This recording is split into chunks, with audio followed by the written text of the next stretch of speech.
நடனமாடி அசத்திய வெளிநாட்டு இளைஞர்கள். தலைவர் விஜய்க்கு உலகம் முழுவதும் ரசிகர்கள் இருப்பது நம் அனைவரும் அறிந்ததே. தற்போது அவர் தன்னுடைய சினிமா வாழ்க்கைக்கு குட் பை சொல்லிவிட்டு தன்னை வாழ வைத்த மக்களுக்காக அரசியலில் களமிறங்கியுள்ளார்.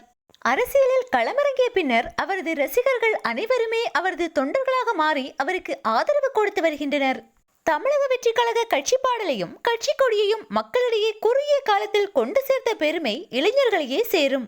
கிரிக்கெட் ஸ்டேடியம், மெரினா பீச், கோவில் திருவிழாக்கள் என மக்கள் அதிகமாக கூடும் இடங்களில் தமிழக வெற்றி கழக கொடியை பறக்கவிட்டு பிரபலப்படுத்தி வந்தனர். அதோடு முதல் தலைமுறை வாக்காளர்களான மாணவர்கள் தங்கள் கல்லூரி விழாக்களின் போது தமிழக வெற்றி கழக பாடலுக்கு கொடியுடன் நடனமாடி ட்ரெண்ட் செய்து வந்தனர். இந்நிலையில் கடல் கடந்து வெளிநாடுகளிலும் தொடர்ந்து பறக்க விடப்படுகிறது தளபதியின் தமிழக வெற்றி கழக கொடி. வெளிநாட்டில் வாழும் வெளிநாடு வாழ் தமிழர்கள் வி ஸ்டாண்ட் வித் விஜய் அண்ணா என பதிவிட்டு தமிழக வெற்றி கழக பாடலுக்கு கொடியுடன் நடனமாடி அசத்தி உள்ளனர். தளபதியின் புகழ் உலகம் முழுவதும் பரவி இருக்கிறது. வெளிநாட்டு இளைஞர்கள் தமிழக வெற்றி கழக பாடலுக்கு கொடியுடன் நடனமாடும் வீடியோ தற்போது சமூக வலைதளங்களில் வைரலாகி வருகிறது.